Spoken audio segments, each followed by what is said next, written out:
Cloud. All right, good morning, everybody. I'm Daryl Rosticsmart Shooters LLC. Got a great episode for y'all today. I know I'm not a big podcast type of guy, but I'm getting out there. I want to bring y'all some real conversation. And so I got my friend, my brother, my guy. Why don't you go ahead and give him an introduction, bro? Let him know who you are, what you do.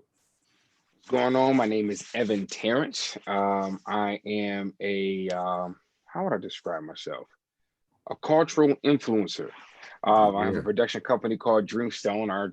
Our mission is to influence culture through music, apparel, and entertainment while maintaining our Christian values. That's a really long way of saying we do anything creative when it comes to apparel, music, entertainment. We just love to be ourselves, but influence the culture at the same time.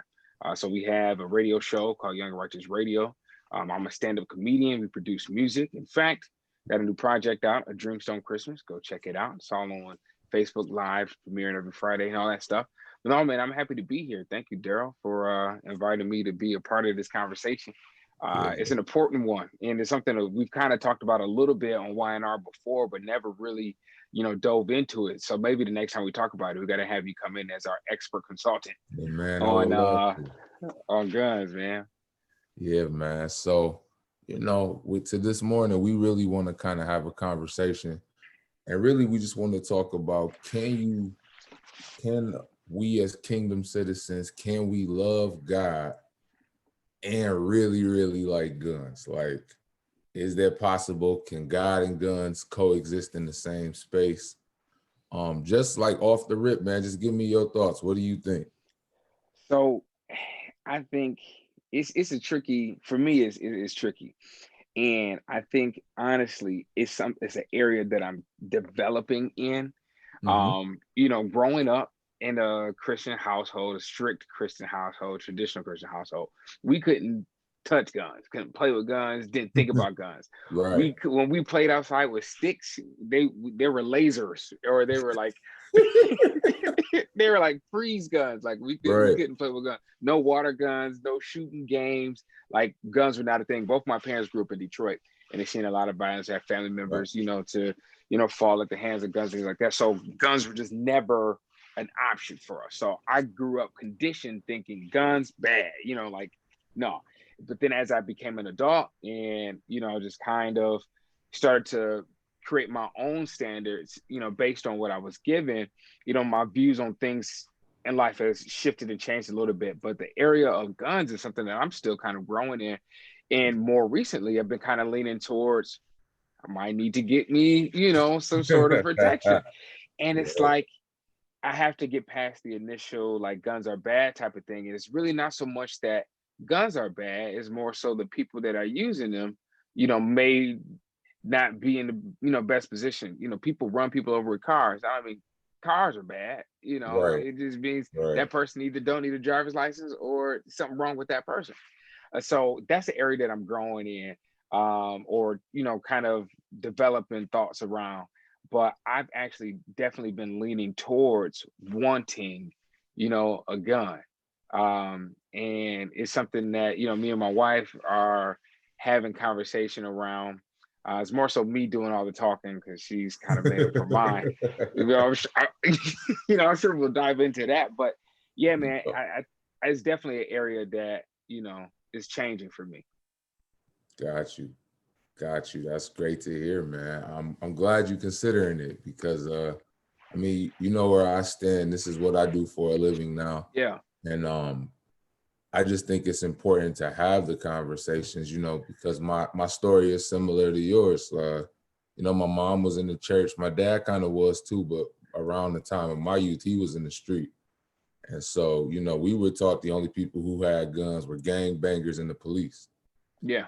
You know what I'm saying? So I always had a liking for guns, but I had to keep it secret. You know what I mean? I feel like this year was like the first year that I could tell people openly, like, hey, I really like guns and I want to teach everybody about them, So I'm glad we can have this conversation. And I feel like it's multifaceted for us because we're both kingdom men.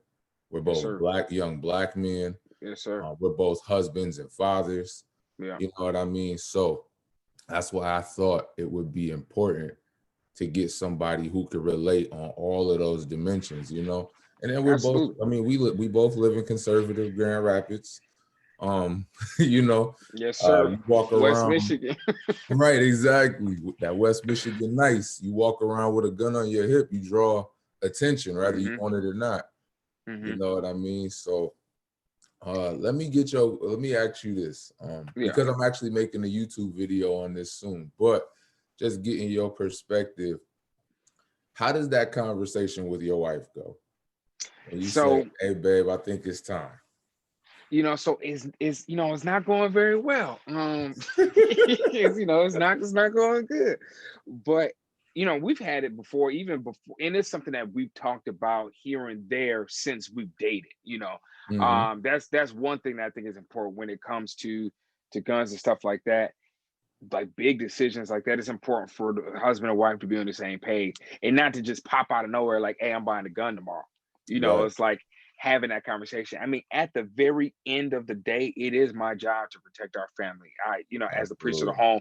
So if I feel like a gun is going to be that best option, at the very end of the day, it falls on me to make that decision. However, as well as being the priest of the home, I know it's best to have the priestess a part of this conversation, as opposed to me to just pull Right. rank and be like, nah, this is what I'm doing. Like, it's Right. not going to go good. So I've always wanted to be on the same page with that. But our conversations usually look like a lot of caution, a lot of concern on her end, Mm-hmm. mostly for the kids, especially now that we've got I got a son. He'll Yeah. be one next month. Oh, what's today? He's 11 months today. He'll be one next Hey, month. congratulations, man. Thank you, man. And it's like, you hear the horror stories and you've seen the Law and Order episodes. You've seen it all where the kids Oh, get to the gun and then, of course there's a lockbox that you can put it in, and but you ain't always got time to run to the lockbox with somebody, sneaking through the basement. You know what I mean? So absolutely. I think the biggest thing is education, educating the kids about the guns and educating your wife. So, but I don't think we're even to that point yet. I think I need to either like get her to go with me to a gun range or something like that. But she's always nervous about like the kids thing. But then also too, like even when it comes to our beliefs as Christians, like that's something that's hard to really not I don't want to say hard to think about, but something you got to think about because the Bible makes it very clear, like thou should not kill. Mm-hmm. Makes it very clear that we're supposed to love peace and turn the other cheek, and all of these positions that kind of would turn us away from guns. But at the same time, almost everybody was walking around with a sword back in the day. Something. They had something. Somebody, everybody had something. Peter was not playing no games, and we saw Right. that. And so I think figuring out what is the acceptable balance between, protecting yourselves and protecting your family, and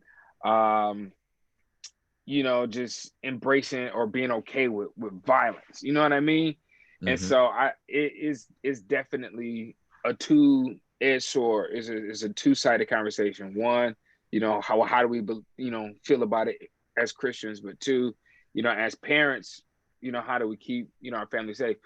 So it's a developing conversation. That's awesome, man. Like, Yeah. kudos to you for trying to have a conversation because most Thanks, man. husbands, either they just do it and make the wife deal with it, or they just Yeah. accept being shut down. You know, Yeah. I really think you hit the nail on the head, man. That's how I won my wife over. Really was the education piece. You know what I'm Mm-hmm. saying? Helping her understand statistics about burglaries, helping her understand that firearms aren't these explosive tools that if you touch it wrong, it just blows up, you know? Right. Helping her really understand how firearms work. She was actually part of my motivation to be an instructor because I knew if I could convince her, then I could help husbands around the world convince their wives. Because Yes, sir. my wife was not having it, not having it. And now, we've gone from that end of the spectrum to my 11-year-old knows how to operate and access all of my firearms. So should I not be home and something's wrong, my 11-year-old can defend my household. And that took a lot of patience, a lot of education, a lot of firearm safety teaching, and a lot of just teaching him discipline, man. But I say that to say that it is possible. I would even, not to be funny, but you got a long time, man, before your son will ever absolutely try to access he ain't even walking yet. Exactly. So, let me ask you this. Yeah. I was having a conversation with a friend, and they said they were really split down the middle as a kingdom citizen because God said, "Thou shalt not kill," and the same God gave Samson a jawbone to defend himself. There's countless stories in the Bible of men that just defend themselves. They protect their families. They protect their nation. What do you say to the Christian-minded person who only says "Thou shalt not kill," completely ignores the fact that God has been having men protect families and nations for years and years and years?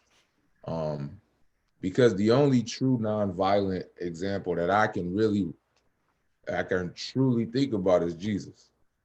I mean, men have been going to war in the Bible for years. So Absolutely. The person who doesn't acknowledge that, what do you say to them?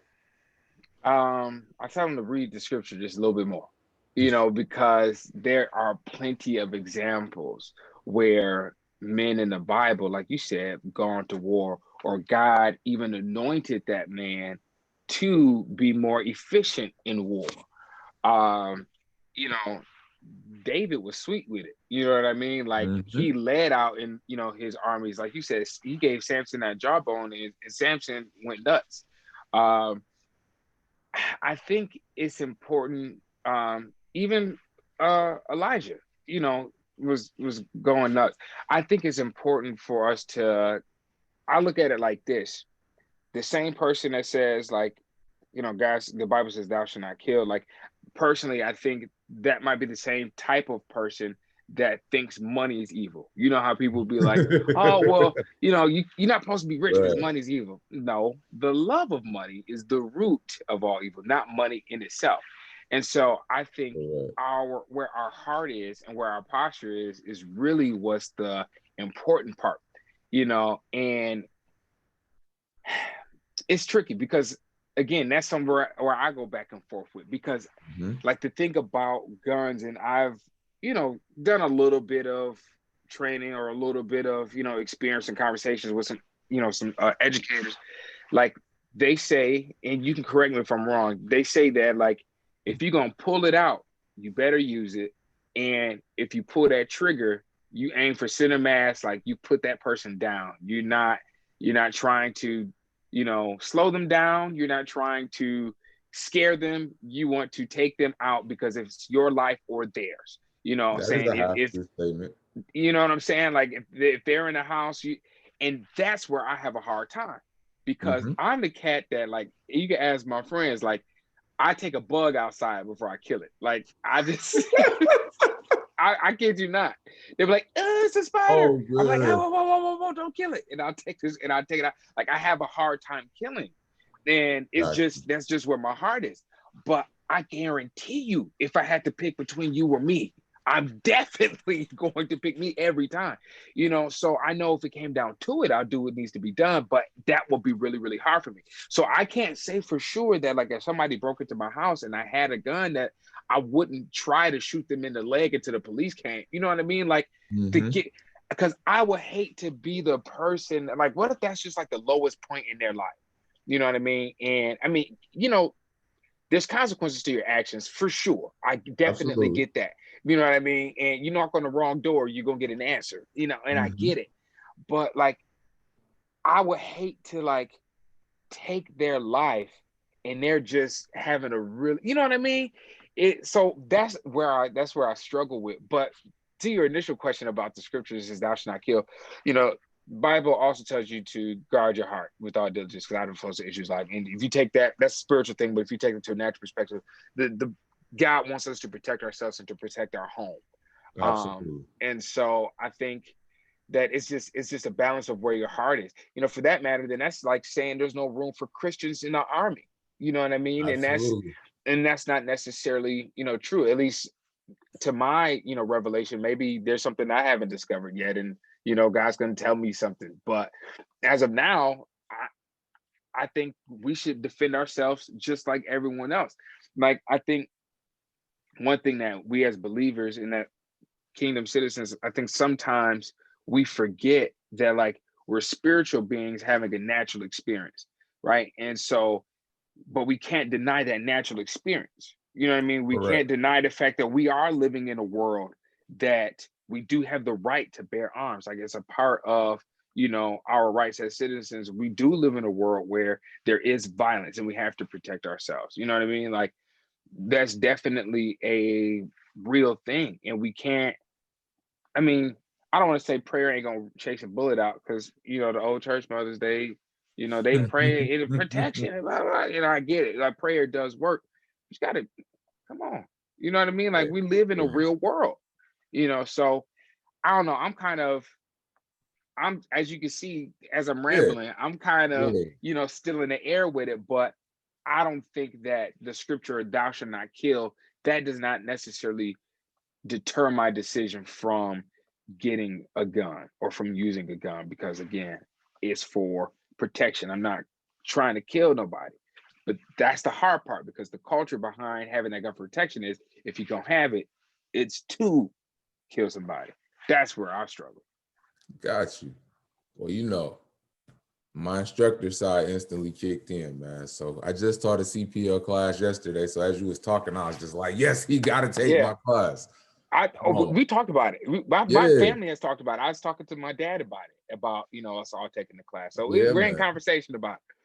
Yeah, man. So like one of the things that I want to just give you peace about is I actually had to dispel this myth yesterday. Like, I love killing myths. Like, I'm a myth killer when it There we comes to go. guns. Um, the guy in my class yesterday was like, you know, if you pull it out, you got to use it. I said, that's streets. That's not the law. Mm. Our purpose when it comes to firearms is to stop the threat.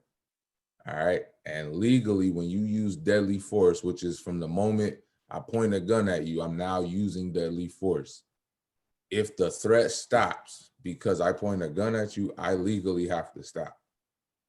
All right. So the thought of, oh, well, if I pull it out, I better use it. No, we just want to stop the threat. If someone broke in my house and holding them at gunpoint stops them, I'm not going to shoot them because they're in my house. I'm going to hold them at gunpoint till the police get there. And I think that we learned guns from the myths, the rumors, the hood legends, the family from Detroit, because all our family from Detroit, Right. they bought Right. that action. Right. So I think we learn those things in the wrong context. And like, that's one of the joys of an instructor, is helping people understand where we've been misguided. And I mean, just being honest with you, as big as I am, as tough as I used to be being in the streets, like, I struggle with the thought of taking another man's life. So my prayer is always that I'm never in a position where I have to. Right. Now, to what you said about shooting, that is correct. If we're going to shoot, we're aiming for the cardiovascular triangle, or we're aiming in the face. We're going to shoot to stop the threat. All right. We're not going to shoot anybody in the leg. We're not going to shoot anybody in the arm. So many things can go wrong when you don't shoot to actually stop the threat. And I mean, it is nice to think that if somebody came in my house, I would have the discipline and restraint to not harm them. And I mean, it's just nice to think that way, but my wife is here. My children are here. You know, the Bible It says where your treasure is, your heart is also. My home, Yes, my sir. treasure is here. Yeah. Everything is here, down to literally my safe with my money is here. When you violate this space, I can't say as a man that I'm okay with trying to spare you at that point. And you know, I struggle with this too. I think that maybe, you know, as I grow stronger in my faith, maybe I would be able to, because there are people, like you said, who are just at their absolute lowest. Yeah. This is the last resort for them. They don't know what else to do. And so my prayer is always, if you're at your last resort, you should pick my neighbor's house. Don't pick mine.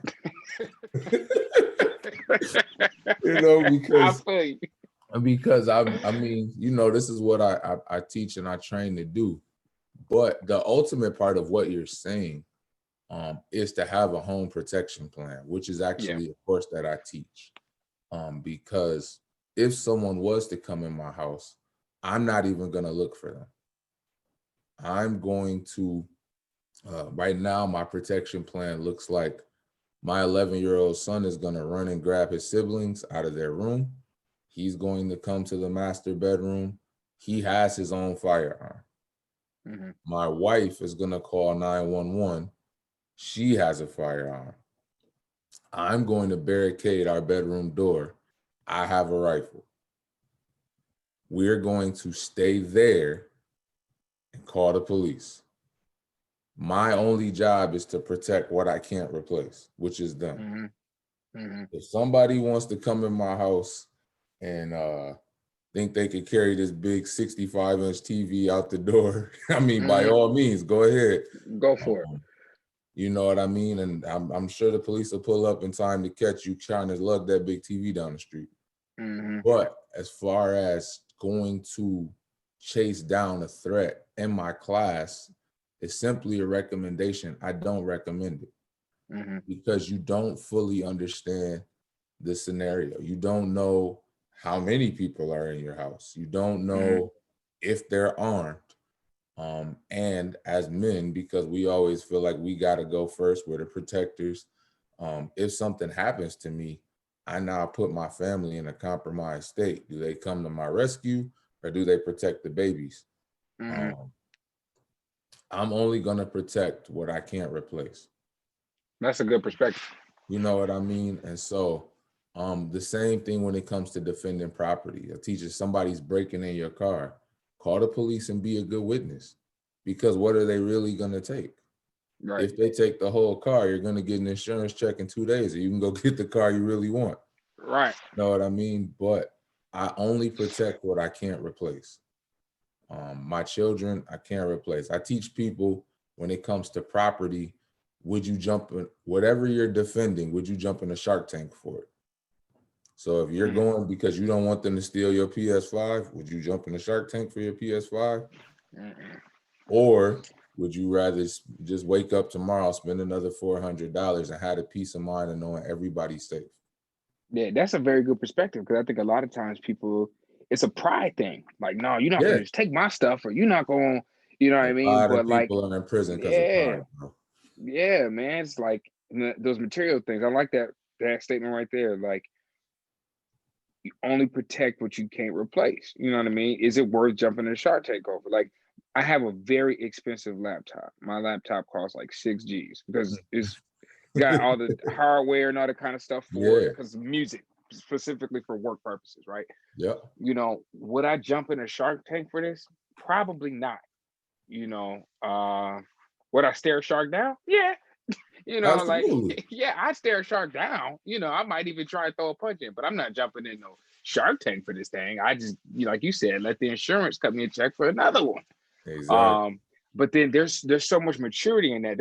And a lot of times people aren't there. So one, the maturity of not having, you know, all of your hope in earthly vessels, you know what I'm saying? Absolutely. And not being so stuck on materialism, but two, having that insurance, you know what I mean? Yeah. And having, you know, your stuff lined up, you know, because, you know, some people might not have, you know, car insurance, or might not even have home insurance or renter's insurance, you know what I mean? So there's a lot of maturity in what you just said, in that whole philosophy that I think a lot of people aren't there, you know. Yeah. And I truly think that's like the best part of me teaching my concealed carry classes, is helping open people's eyes to stuff like that. Because a lot of people don't even know like concealed carry insurance exists. Hmm. I don't think anybody should carry a gun without insurance. Hmm. Um, for $13 a month, I'm covered up to $1 million in legal fees. You Hmm. know what I mean? I'm covered to a similar amount in civil lawsuits. People break in people's houses and then sue the people that they broke into. Right. Like, Exactly. so I do think there's a level of maturity that comes with firearm ownership that starts with the education. I would say a good 8 out of 10 people that come to my class never even heard of concealed carry insurance. Um, Mm. and I don't I think I couldn't have. imagine, I couldn't imagine not having it. Right.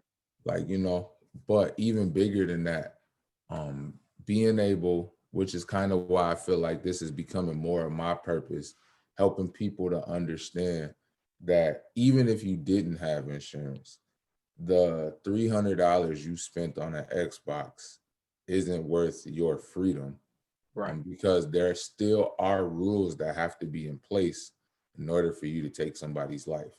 Hmm. And helping people to understand where having a gun doesn't make you run around and now you're Batman looking to fight crime. Like, Right. it's this this ain't that. So I don't know, man. I often wonder, and I often ask God, how can I help?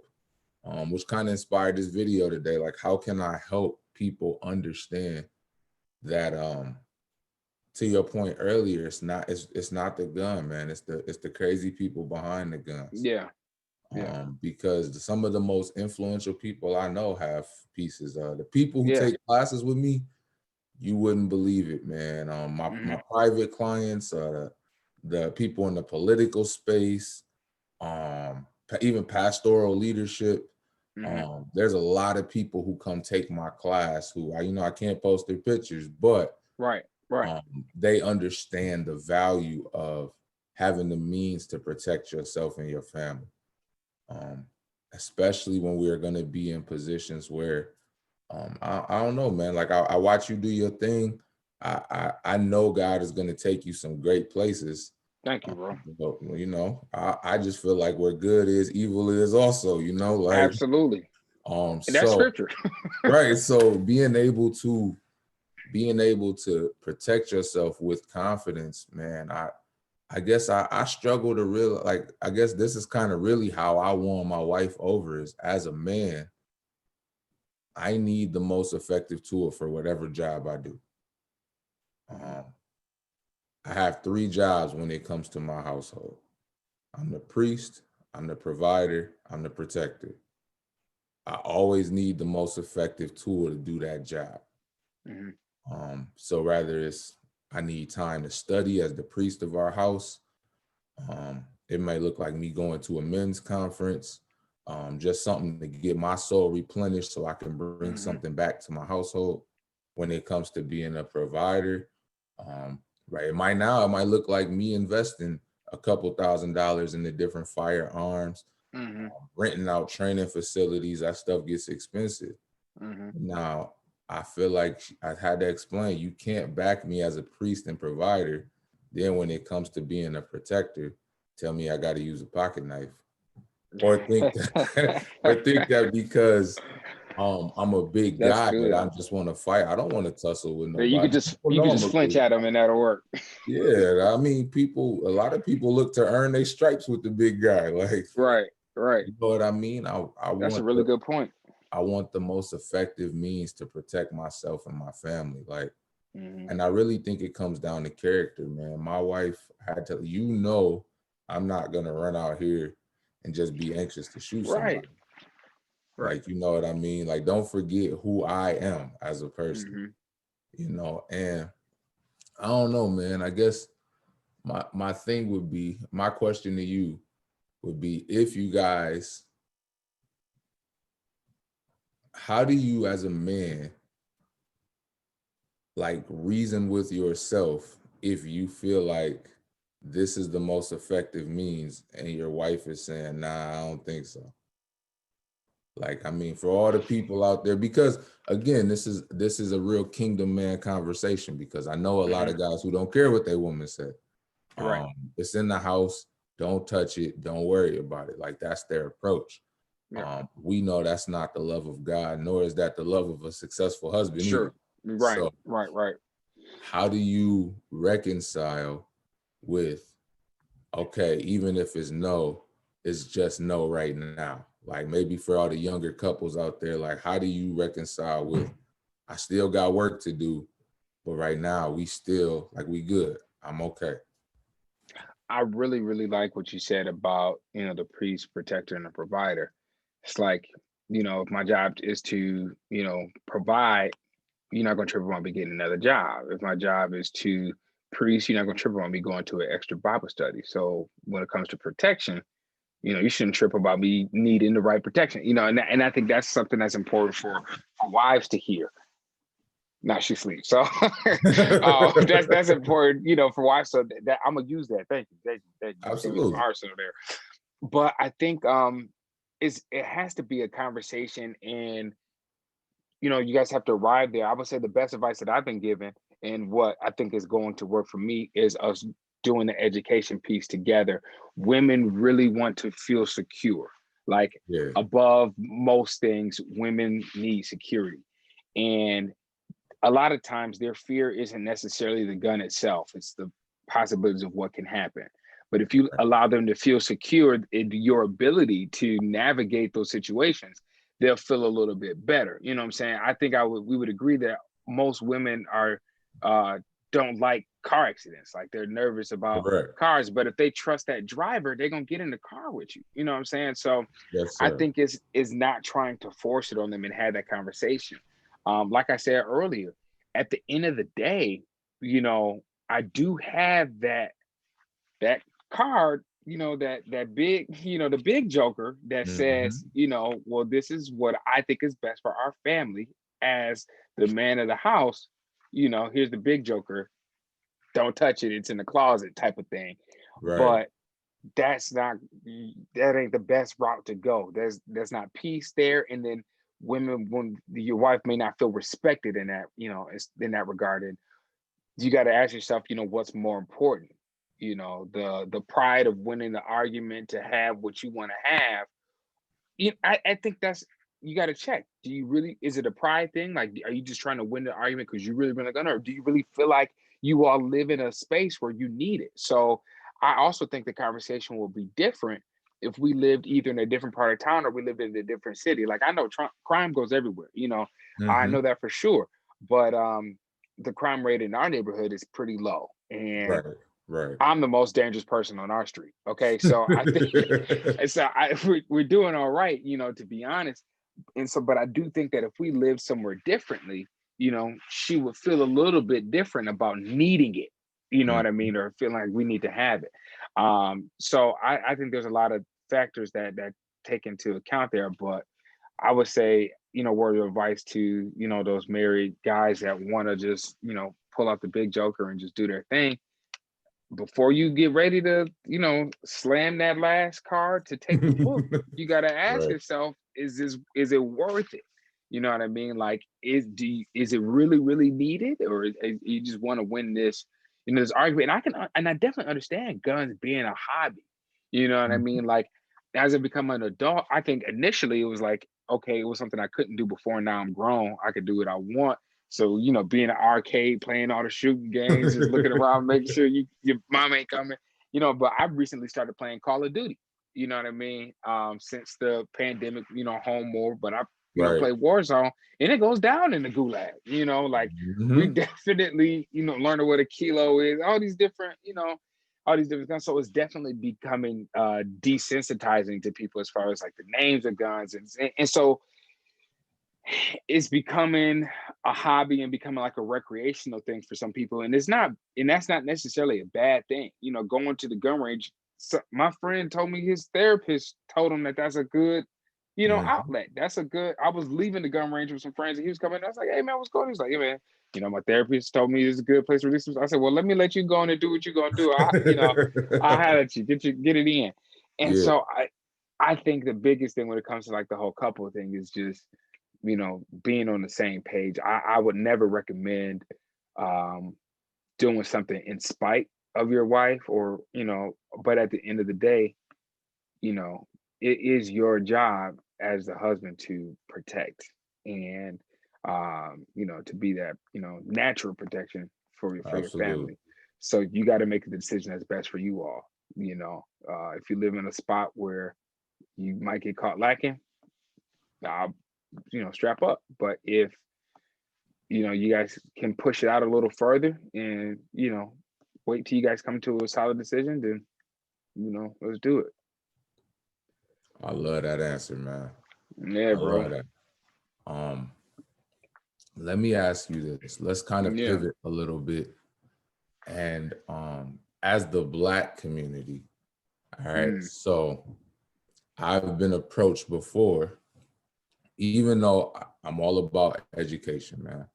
I mean, that's down to my logo, firearms Yeah. education and training. But I was told by this specific person who represented a group that I am part of the problem.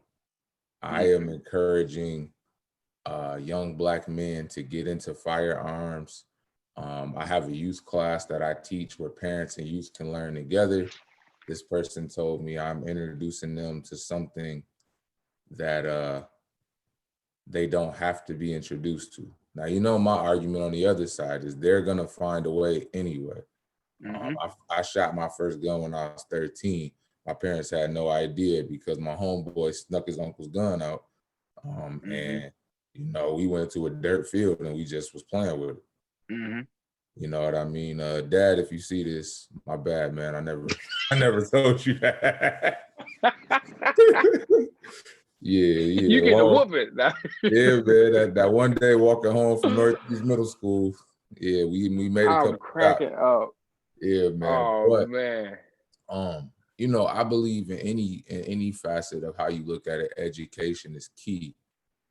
But this lady opened my eyes to there's a whole group of us who feel like guns are destroying the Black community and Yeah. that they should be nowhere. We really should just pray when stuff goes wrong, girl. We really should just march, or we should mobilize in other ways. I just was curious your perspective, man. What do you? Yeah. So that's a fluid conversation for me as well. Because and that's one of the fears for I don't want to say fears, but that's one of the hesitations for my wife as well, is that my skin is a weapon to America. So as Absolutely. soon as I walk out this door with this hair and the skin, I'm a threat already. And if I've got something poking out the side of my jacket, that's going to increase that threat. And there's plenty of horror stories or hashtags of men who were legally carrying, but it didn't go too well with the police. They were already afraid, or they already felt threatened, or this man literally was gunned down in Walmart walking with a toy gun to buy for his son. You know what I mean? He's in Right. the store with a fake gun and he gets killed. You know what I mean? So there's that piece of it. And there's really not a whole lot we can do about that. That's a cultural paradigm that has to shift in time. But when it comes to the internal piece of our culture with each other, of people saying that you're part of the problem, I can understand where they're coming from. I can understand that perspective. But at the same time, I think the problem is the miseducation. I kind of, as you were talking, like my thought immediately went to sex ed in school. Yeah. Do we say Yeah. the same thing when they're teaching us about, health, and they're teaching us about, STDs, and they're teaching about, are we saying that, they're part of the problem, and, now kids are going to go have sex because they know more about it? And if you're saying yes, then maybe you're the same person that thinks that teaching youth about gun safety is teaching them gun violence. Right. But they're not one and the same. It does create some more curiosity. Like I would say, like there's a lot of stuff that I didn't know about sex until um okay, quick sidebar. I don't eat cauliflower to this day, right? I do not eat cauliflower. And my like I just won't do it. My wife and I were on like this diet thing and they were trying to get me to eat cauliflower fried chicken. I was like, no, I don't eat cauliflower. Reason being because I was a part of a young men's chastity group and we went to a national youth conference and they had a meeting and they were talking about STDs and they were talking about really trying to deter us from sex, really. Right. And they were talking about cauliflower disease, and they showed us male genitalia of that had cauliflower disease. And so, ever since I saw that graphic image, Oh man. I ain't touched cauliflower. Like it could be a mixed vegetable medley, and I'd leave the cauliflowers. I just can't. I can't do it, you know. And so, but I did become educated about how you can and cannot get STDs, how you can and cannot get Yeah. pregnant. Like it was good information, but it did deter me from, having sex. Like, no, I don't want cauliflower disease. Get off of me, But Right. but at the same time, though, like as a young man, like we definitely still get that exposure. And so I think the same when it comes to firearm education, like it definitely can create that education. So where like say there's a gun laying in the alley when you walk at home or your friend is playing with a gun, now you know how to not accidentally pull the trigger or to see if the safety is on or tell you if, you know what I mean? Like if Right. our thought process to a gun is like, oh no, don't touch it, it's a big scary thing, you know what I mean, as opposed to being able to handle it and being able to have the education around it, you know. But again, I definitely get it though. I understand their thought process of just that promotes the recreational use of guns or it desensitizes people to guns, but fear is not the best deterrent Right. always. And so I think what happens is when we turn away from gun education, we're allowing fear to be the deterrent from our youth touching a gun, or and that's not it. That's not the best Right. way to do that. I would lean more towards the abstinence of using guns, no pun intended, abstinence of sexting, the abstinence of guns when it comes to law enforcement interaction than I would because of it harming the Black community. You know what I mean? Like Okay. I agree more so with I'm not trying to get shot down, by having a gun on me. I think that's more of at least the climate of our nation right now, Yeah. that's more of an issue Absolutely. than your kid taking the gun to school. You know what I mean? Absolutely. It's crazy you mentioned that because I do teach legally. The Michigan Concealed Carry Act instructs you on what to do if you're pulled over. Mm-hmm. And I had an experience where I actually got this from the person who taught me my CPL class, where I did get pulled over before carrying a Mm-hmm. firearm. And the way I handled it was in such a way that the officer actually didn't even care that I had a gun anymore. Mm-hmm. But it was probably it was the most frightening yet exciting moment I bet. like ever. Like it was crazy. So, I gave him my license, my concealed carry permit. It said, good morning, officer. I am a CPL holder. I'm carrying today. The gun is on my 3 o'clock position. How do you want to proceed? And the officer said, hand it to me. Mm-hmm. Bro, that was the scariest moment of my life, bro. Because Man, I would have been like, no, you get it. I was like, nah, Doc, you go for it. Interesting enough, that's exactly what I did, bro. I told him, sir, I would rather you detain me and take it off my person.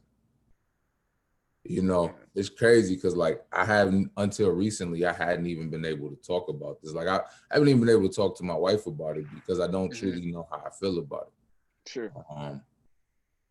And really telling him, hey, listen, I'd rather you put me in handcuffs and take it off my person than for me to hand it to you. Mm-hmm. But realizing what I'm saying in that moment is like, oh snap, did I just say that? Yeah, bro, that just broke my heart. Like, I understand it. I get it 100%. But the fact that as a black man, we are safer if we allow him to cuff us to take, bro, that's I get it though. I definitely understand it, but that's heavy. It was, bro. And for this officer to tell me that I respect that, and if you just keep your hands where they are now, we can just proceed like normal. Mm-hmm. And we never addressed the gun again. He was just like he was going about 11 miles an hour over the speed limit, just watch it. And then he let me go.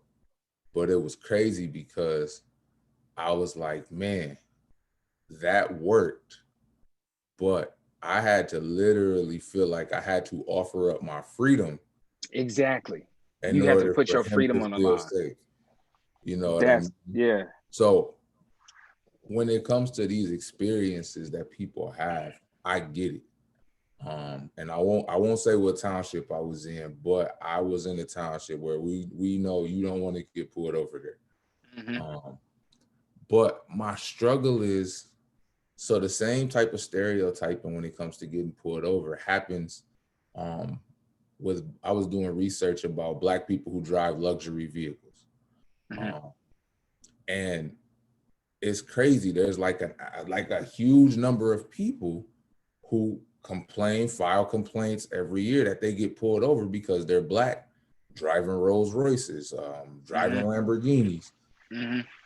But that doesn't deter anybody from buying a luxury vehicle. Yeah. Yeah. You know what I mean? And I get guns are different because they technically kill people. But so to me, that same situation, I feel like as a kingdom citizen was an opportunity for me to use my faith in that moment to say, you know what, God, whatever I have to do to make this man feel comfortable so I can go home, because like I'll teach you in class, the goal is to go home. Mm-hmm. The goal is not to be a hashtag. Mm-hmm. We want to go home. And if him putting me in cuffs for 10 minutes, but him feeling safe means I can go home, I'm okay with that. Mm-hmm.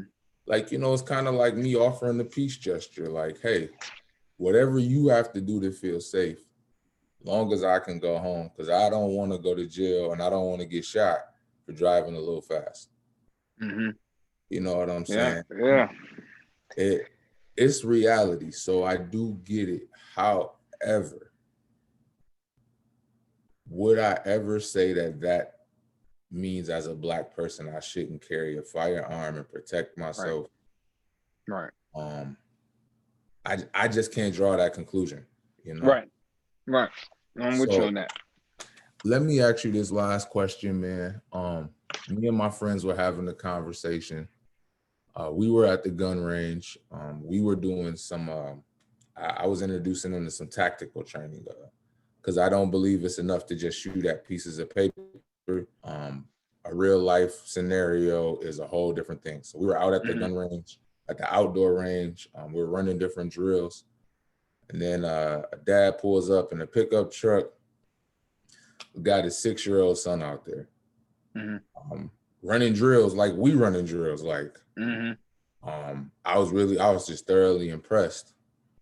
And it brought up the conversation of the difference in our cultures. Now, disclaimer, I don't love or hate white people. All right. Just want to throw that out there. I love everybody equally. However, I feel like they introduced their kids to firearms very early. Yeah. I see the benefit in it, so I did the same. My friend says, how come we make white people the standard for everything? Why are they the standard of the right thing to do? Like, just because he has his kids out here or they introduce them early, they don't live in our world. They don't live in our culture. So it's different for them. Mm-hmm. I feel like survival skills are universal. I feel like regardless of, I mean, in my mind, he could have been white, he could have been Ethiopian, he could have been whatever, but he's teaching his kid how to defend himself, which is something that, I mean, my dad did it with my hands, but my dad taught me how to fight. Like, that's like my earliest memories with my dad is him teaching me how to box, how to fight, how to defend myself. So I was never in a situation where I couldn't. What do you say to that, man, when it comes to training our young men to defend themselves, but also his valid point of not making other cultures our standards? Yeah, honestly, there's a lot of validity in that. And I could spend 4 hours right now talking about that. I have a strong background in diversity and inclusion, workshops and facilitation. So that's definitely an area of passion for me. Hands down, undeniably, our culture has allowed white culture to be the standard. But so has America, Right. When you hear American cuisine, you think white people food. You know what I mean? Like that's Right. you know what I mean? Like Right. that's just a reflection of our country. And so I understand the historical context involved. I get it. And it has crept into church as well. Even when it comes to, me as a musician, as a, the CCM and, the way that, we worship is sometimes different than the way other cultures worship, but there has been there's a difference between diversity and inclusion and assimilation. But again, that's a whole nother Zoom call to talk about that. But yes, there has been a lot of times where we look at white people as being the standard. But that's because historically, that's what we had to look to. We didn't know any better. But I would agree with that that's a realistic thing. I remember I grew up in the suburbs and went to a suburban public school. And so I was oftentimes the only Black kid in most situations. And a lot of kids, in fifth grade, we're talking about going hunting with their dad and, killing deer and shoot, what I'm saying? So gun education and firearms is definitely something that happens, very, very soon with their culture. One, we don't have the same luxuries, you know what I'm saying? A lot of times we don't have the time to go hunt. And so we don't have, that same opportunity, to have that. But I do think that it's important for us to educate our children. I don't think we should educate them because the white people are educating their kids or because, you know what I mean? For that matter, with that same perspective, then we should be teaching our fifth graders calculus because that's what the Asian or the Indian kids are doing. You know what I mean? Like we should be having our kids run the register at our businesses because that's what the, Chaldean people are doing. You know what I mean? Like every culture values different things. And, that's, it's a reflection there. Like we have 6-year-old, 10-year-old girls that can throw down in that kitchen. You understand? But in dominant culture, or it's sometimes there's white girls who can't boil an egg. You know what I mean? It's just where your culture values different things. So I do think it's important for us to educate our kids. I thought about it myself, like, how soon would I have the conversation about, guns with, my son or, take him to a range and stuff like that. But I don't think it should be in comparison to, you know what I mean? Like, because that's what they're doing. That's what we need to do too. I agree. We should not look at any culture at being the standard. Our standard should come from them 66 books, and what, and what God reveals to us and what works for our homes. That should be what the standard is, not, what, man has made up in this, racial caste system. But I do think it's important to educate kids about guns. But there's just a difference. Unfortunately, it's just a different stigma, that comes with it. Like you said, you got approached by, that individual that says you were harming the community, you were part of the problem. Like, but they don't think that when they take white kids hunting. You know what I mean? Like, And statistically speaking, when you look at school shooters, it ain't our kids, and I'll leave that there. You know what I mean? It's not it's not Javante and Raheem that's shooting up the school. You know Right. what I mean? It's not. Right. And so again, that's a whole nother thing. But Mm-hmm. I agree. We should not look at another culture as being the standard, but at the same time, we do need to be diligent in preparing that next generation, because that's what's going to break down the stigma. You know what I mean? Mm-hmm. If I break down the stigma of the fear of firearms, and then my son is educated on it, that's breaking it down. So he's educating that you know what I mean? So Absolutely. yeah, I think all of that has to get taken into account. All right, man. I know we running short on time, but I gotta I ask know you we're one more good. question, bro. Yeah. I got to, because I'm loving where the conversation is going. And really, I guess switching gears back to us being, I mean, really all of it, being Black males, being kingdom citizens. This is something that, you've expressed, I'm interested. I'm still having beginning conversations. Mm-hmm. Some people would call me a bit of an extremist. I have I got a firearm for every day of the week, every room of the house. Mm-hmm. Um, you know, how do we, um, as men, as brothers, as citizens, we just had a conversation on things that we might not necessarily agree on. Right. And I might just be further in my firearm walk, just like you might Right. be further in your faith walk.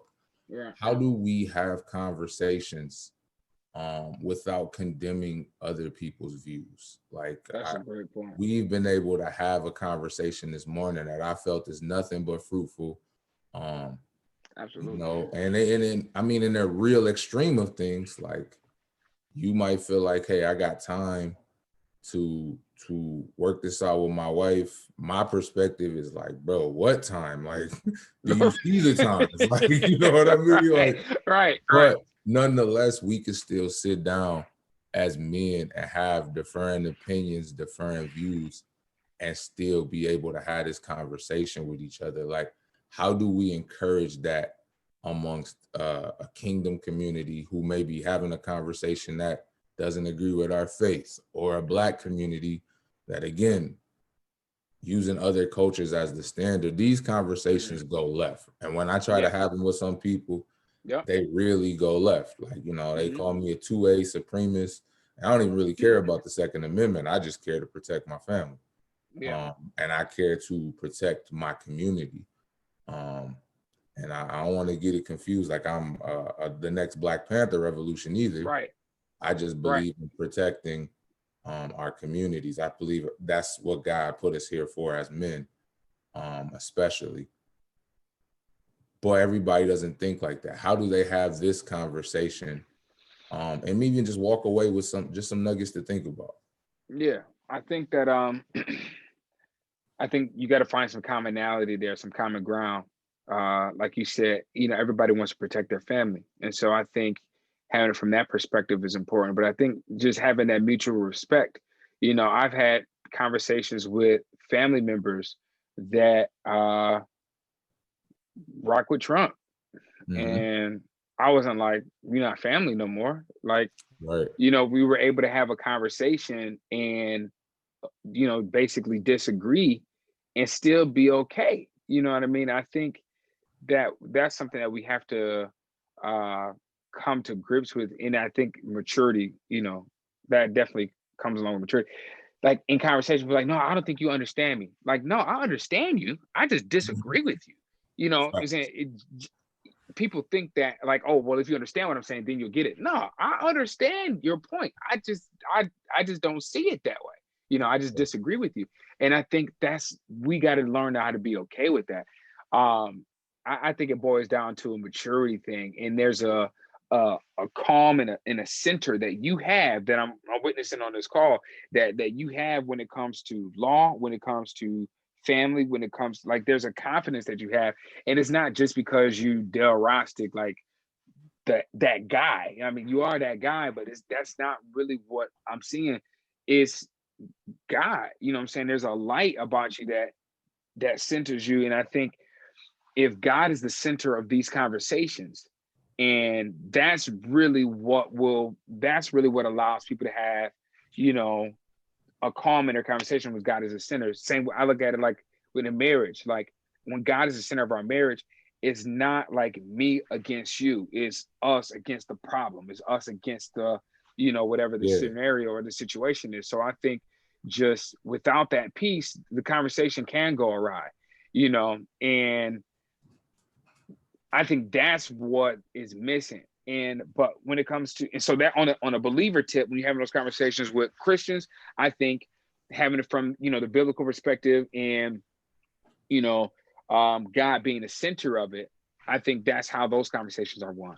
When it comes to the community, you know what I mean? You Black just like I'm Black, you know, and so we experience our Blackness differently based on where we are, or, you know, where we work, where we live, or, you know, our circles, but we're both still experiencing the same, you know, Black experience, you know, and I think finding common ground there. But one thing that's interesting about our community is we're not monolithic, you know, and no community is, but us in particular, there will always be your Professor X and your Magneto. There will always be your Dr. King, your Malcolm X. You know what I'm saying? At the end of the day, though, we all want the same thing. You know what I'm saying? We just getting there a little bit differently, you know? And so I think if the focus is on, you want to have a prosperous, safe community, I want to have a prosperous, safe community. The way you look at a prosperous, safe community, you know, how we get there is marching. I get that. How we get there is the education behind the firearm, you know what I mean? And teaching that discipline, you know what I mean? Like, so my immediate thought when you talked about your 11-year-old knowing how to get the gun, like my thought was, it's like, okay, as an 11-year-old whose frontal, you know, lobe cortex, all that stuff isn't developed yet, what stops that 11-year-old, not necessarily your 11-year-old, but a 12-year-old, a kid in general, what stops them from getting real mad one day and be like, I know how to work this gun, I know how to get it, and, you know, I'm going to get my ball back.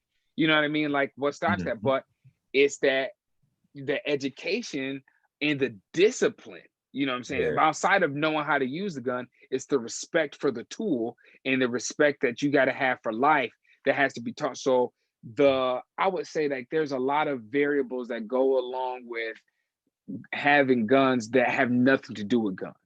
You know what I mean? Like discipline, respect for life, and maturity have nothing to do with guns. However, those elements are imperative.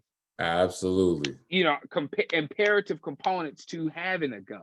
And so I think that those, you know, intangible things that don't have anything to do with guns, you know, definitely have to be taught. So if that 11-year-old has discipline, you know, has faith, and has, you know what I'm saying, that respect for life, you don't have to worry about them the immaturity being able to kick in to go get that firearm, because those other things are going to counter that.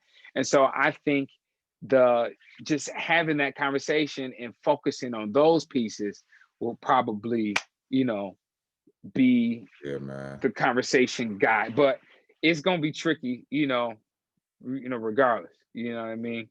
Because it's such a touchy subject. That's, you know, Congress is arguing right now about, you know, gun safety, and should you be allowed to have this type of gun, or should you be allowed to have that type of gun? You know what I mean? I'm not certain what anybody would do with a semi-automatic rifle.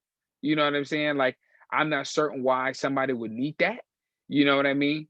You don't shoot deer with it. You know what I'm saying? Like, you tear the meat up. So you don't, you know, you don't hunt with you don't hunt with those. So why would anybody need it? However, I do have a hard time with the idea of the government telling me what I can and cannot have.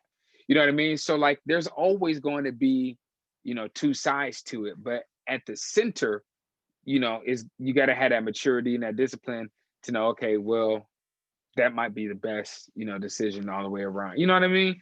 Yeah, it's two things you said that I could take away. One, the gun community would kill me if I did not correct you and let you know that go ahead. No gun from a civilian can go brrr, like no gun can do that. That is that's good. That is a fully automatic weapon. Those are not available to the public. All right, that's good to know. the rifle. But Daryl, though, that's what we think though. Like people who aren't educated, You're right. that's what they, you know, that's what They they think watched people are out here Rambo. They doing. watched all the Yeah. movies. And yeah, no civilian gun can do that. The ATF makes sure that no random Joe Schmo can just be out here like it doesn't Right. work. But yeah, that's why I said I had to, because the gun community gonna kill me if I don't fix that. I'm glad you did. Because semi-automatic simply it just means that like when I pull the trigger, it's gonna go bang. I don't have to do a bunch of extra stuff. That the rifle that they're talking about banning is the AR-15, which does not stand for assault rifle. It stands for Armalite rifle, the company that owns the patent for the original design. But this is why the education is important, because every firearm that we carry, our Glocks, our Smith & Wessons, your uncle's 9mm, that they're all semi-automatics. They all fire the same as that rifle does. And it was funny you mentioned hunting, because people do take AR-15s hunting. I think that those are the conversations I wish I could have, but people are too closed off. Like, you know, people want to live with the trauma that they have. You know, I think I look at trauma like a comforter, you know what I'm saying? Like some people use it as a comforter to sleep at night. Yeah. So I can't have those conversations with some people because they're convinced, no, you can't convince me and that gun is, nobody needs a like. Yeah. I own the same rifle we're talking about upstairs, and trust me, it goes bang one time, just like everything else. Yeah. But the thing that you said that stuck with me the most, and that's what I want to leave whoever may watch this video with today, is it's not me versus you, it's us versus the problem. Right. That statement is very impactful, man. Like I think I'm gonna go run that by the wife on something we've been going back and forth on, you know, But that's a statement that I really think you answered my question with that. Like that is the key to having all conversations. Is it's never me versus you. This is us versus the problem. Thank you for that nugget, man. No doubt. Needed that this morning. No doubt. Needed that, man. So y'all, me and bro could go on forever. Honestly. Like I love picking his brain, which is why he was the first person that I had to call and say, hey, listen, can we have this conversation? Thank you for your willingness, your readiness. Absolutely. Yeah, man, this is I beautiful. Appreciate the opportunity. Yeah, man. So before we go, tell everybody, you know, social media, everything, where can they find you, learn more about what you do? Absolutely. So you can follow me on Instagram at Evan_Tarence. You can check out Dreamstone. That's at Dreamstone CX on Instagram. You can just search it into Facebook and it'll pop up. You go to YouTube, do the same thing. Type in Evan-Tarence. You can see my YouTube channel.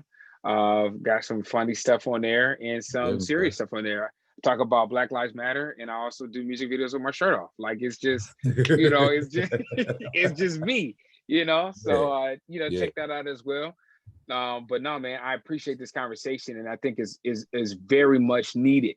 You know, and I think when this is all over, or we keep saying this is all over, like Corona just finna disappear.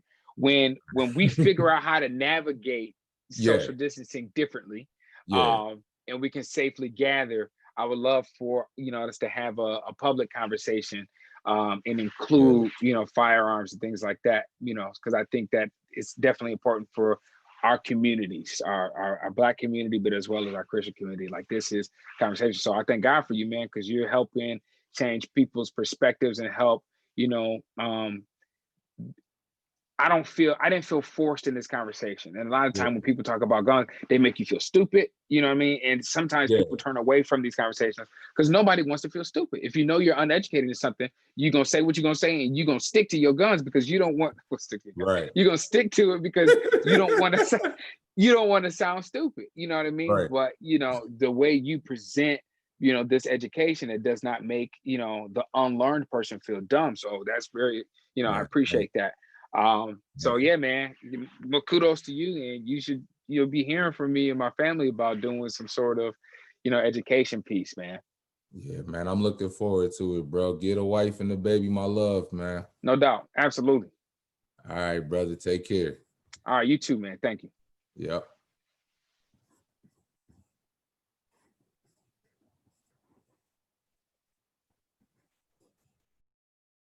All right, y'all. So before I get off, I just wanted to tell you, think through the conversation we had. If you ever want to get on here and have a conversation with me as well, I'm more than welcome you to do so. I think that while we can't gather right now in this time of social distancing, that these are the conversations that are going to make the difference. I don't know if this is going to reach one person or if this is going to reach 1 million people, but when it comes to firearms, when it comes to education, when it comes to training, I believe that this is essential for our community to thrive. And when I say our community, I'm talking about the Black community, I'm talking about the Christian community, I'm talking about the neighborhoods that we live in, I'm talking about human beings as a whole. This has to be a part of our conversation. Your life might not look like firearms every day, but I do believe that this is part of the conversation that we need going forward to change the narrative, to ultimately empower our communities and, push the culture forward, because we are the culture, you know what I mean? And it's gonna be whatever we make it. So I love y'all, man. Let me know in the comments what y'all thought. Also tag whoever you want to see next, man. Whoever I should have a conversation with next. If you know somebody, anybody in the community, anybody that I should reach out to. Even on a higher platform, Instagram DMs have taken some people a long way. So I'll reach out to whoever. Let me know who y'all think we should get on here next. All right. I love y'all, man. Thank y'all so much for tuning in. God bless.